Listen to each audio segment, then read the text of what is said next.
you all for sticking around. It's fantastic to be here and to hear about all the exciting research being done and all the convergence from different disciplines, which is personally very, very important to me because of my training as well. So, just as an aside, Temple University, if you've never been to, as my pointer does, if you've never been to the East Coast of the US, it's right here. And it's along this nice Amtrak line, so it's very convenient for me because I don't have a car again. And so I can just take the train up to New York or the train down to DC when I need to. And Philadelphia is right here.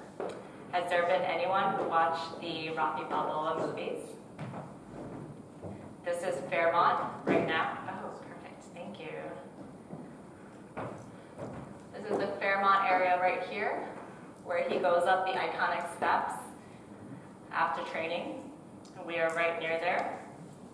So this is the Temple University campus. I am in this building here. It is a 10-story building just for the College of Engineering. So it's fantastic being able to go up and down whenever I have to ask a question of one of the other faculty members or to run late to your class. Our university, Temple University, was started by Russell Conwell. He taught a night course in the basement of the Baptist Temple, which is where we got our name from. And the university, the Baptist Temple was renovated, and this is the inside of the stained glass. So, because it started off as a night school, that's why our mascot is called we are called the Night Owls. So our mascot is Hooter right here, and we also have a live mascot as well. This is Stella. And so you will see owls all throughout campus because we are the Night Owls. So in my research, I am interested in understanding what is happening in cancer development, in early tumor development, specifically looking at this tumor-stroma boundary, understanding how cells are migrating out and how the extracellular matrix, the stromal extracellular matrix, is being remodeled. So we asked two questions. How do structural cues from the extracellular matrix regulate collective migration? And what you see here is a fibronectin matrix being assembled and remodeled over time. The other question we ask is, how do physical cues from neighboring cells themselves in an epithelium initiate and sustain collective migration to drive tumor metastasis? And we integrate principles from biophysics, biomaterials, and biomechanics to develop tissue models so that we can answer these questions.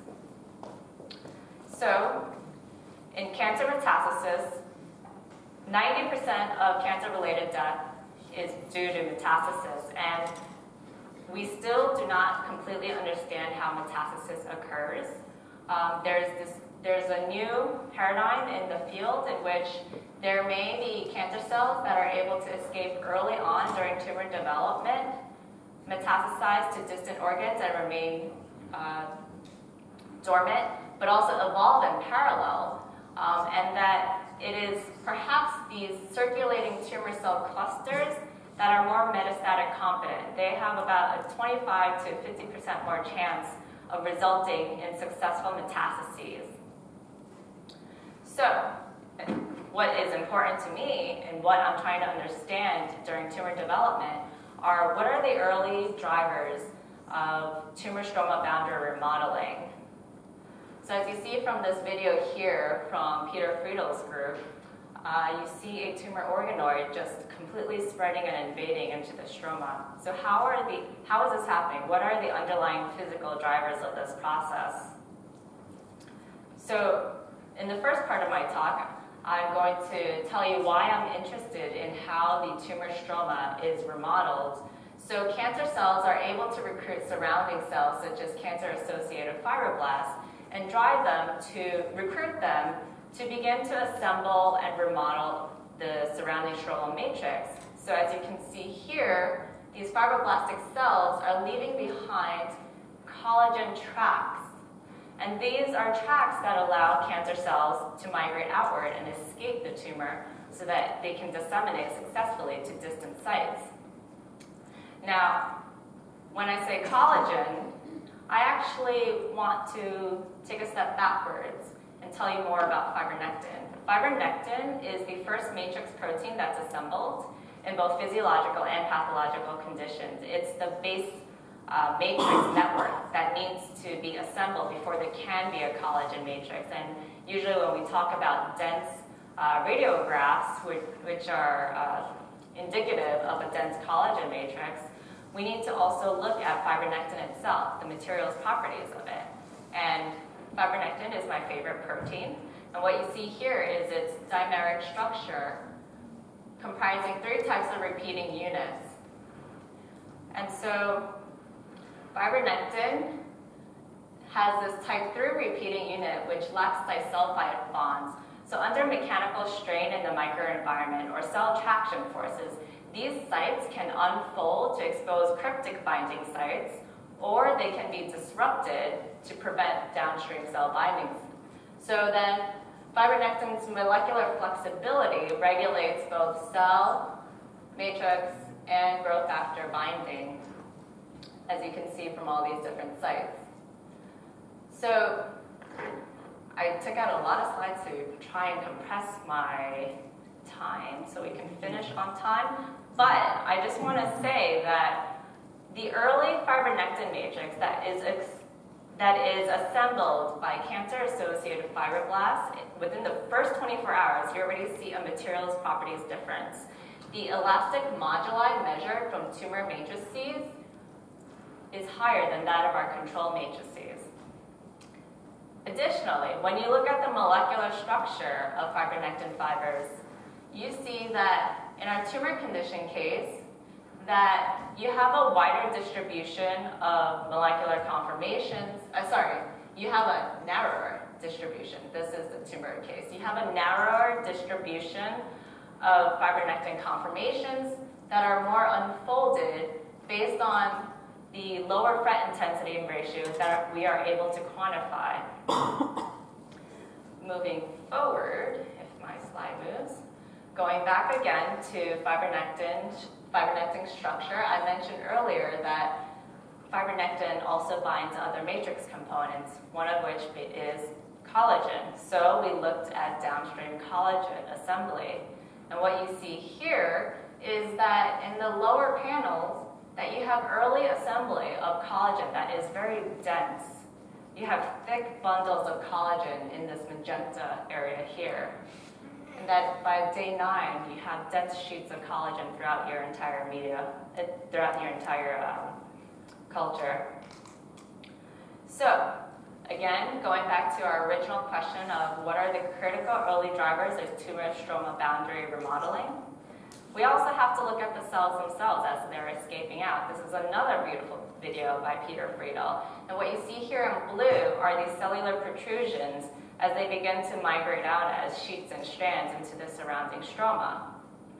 And so, going back to our original question of how do metastatic competent tumor cells migrate, when you usually talk about migration, you talk about an epithelial to mesenchymal transition. These epithelial cells lose adhesion junctions, they lose apical to basal polarity, and they lose their ability to bind to the basement membrane, but they gain front-rear polarity, they have actin stress fibers, they are assembling and attaching onto the interstitial matrix surrounding them. But perhaps, when we're talking about how to understanding collective migration and understanding the dissemination of circulating tumor cell clusters, perhaps a full epithelial to mesenchymal transition is not necessary, and perhaps it's leading to cells that are not metastatic competent. So, trying to understand how cells are metastatic competent, we may need to understand these stable intermediate states in which cells retain some epithelial phenotype, but also have some mesenchymal phenotype so that they remain attached to neighboring cells, but are also still able to move forward and migrate as cohorts. Now, just as a quick example, what you see here is a normal breast epithelium. What you see here is a completely cancerous epithelium. You see all the cells scattering out, so this was not what we wanted to look at and analyze, but rather, this was a sweet spot. These were tumor-conditioned epithelial organoids that showed cells wetting the surface and permeating outward in a collective manner. And so I mentioned that we do a lot of interdisciplinary work. So one of the things we look at is actually understanding how these epithelial layers transition from a solid-like state to a fluid-like state. So what you see here is a vertex model of the epithelium. So you see the honeycomb-shaped structure. But if I start this video, you see a different phenotype. To the left, you see that these cells are jiggling around, but the entire epithelium remains solid-like. Cells are not moving. To the right, however, you see that when cells are elongated, they are able to rearrange with neighboring cells and to collectively migrate. So, as an example here, you see in these normal bronchial epithelial cells, though they are active, this entire epithelium remains much like a solid. From epithelium extracted from asthmatic patients, however, you see that you have a completely different phenotype. Your cells are swirling, they're collectively migrating, and so in this case, the epithelium acts fluid-like, or the cells are unjammed. And this has an interesting connotation from solid condensed matter physics, where we have a mathematical prediction of a solid to liquid-like transition, which is marked by critical changes in cell shape. It's really quite interesting that a priori you can predict whether your cells are going to be more migratory or less migratory. And this is just perimeter over square root of area. If it's below 3.81, your epithelium is more solid-like. If it's above 3.81, your cells might be more fluid-like. And so in the solid-like case, your cells are caged by neighboring cells as there is an energy barrier preventing their ability to rearrange with neighboring cells. In the unjammed case, however, the cells are in the unjammed case, your cells are uncaged, as there is no energy barrier preventing their ability to collectively migrate and rearrange. And so the premise of cellular unjamming is marked by a competition between cortical tension and cell-cell adhesive forces. And so when they are in balance, your epithelium remains like a solid. But when the system is unbalanced and one force is higher than the other, then your cells are able to elongate and be able to migrate. So just very briefly, in the tumor condition, spheroids, we see that as you go out from the center of the spheroid, that cells progressively elongate through the center of the spheroid outwards, and then when you're in this region outward, which is more like a monolayer, we see that cells are able to explore all different shapes. So we think that metastatic competent cells may be coordinating both their unjamming to progressively rearrange themselves and recruit cancer-associated fibroblasts to concurrently remodel the surrounding stromal matrix so that they can collectively migrate out and successfully disseminate as circulating tumor cell clusters to distant sites.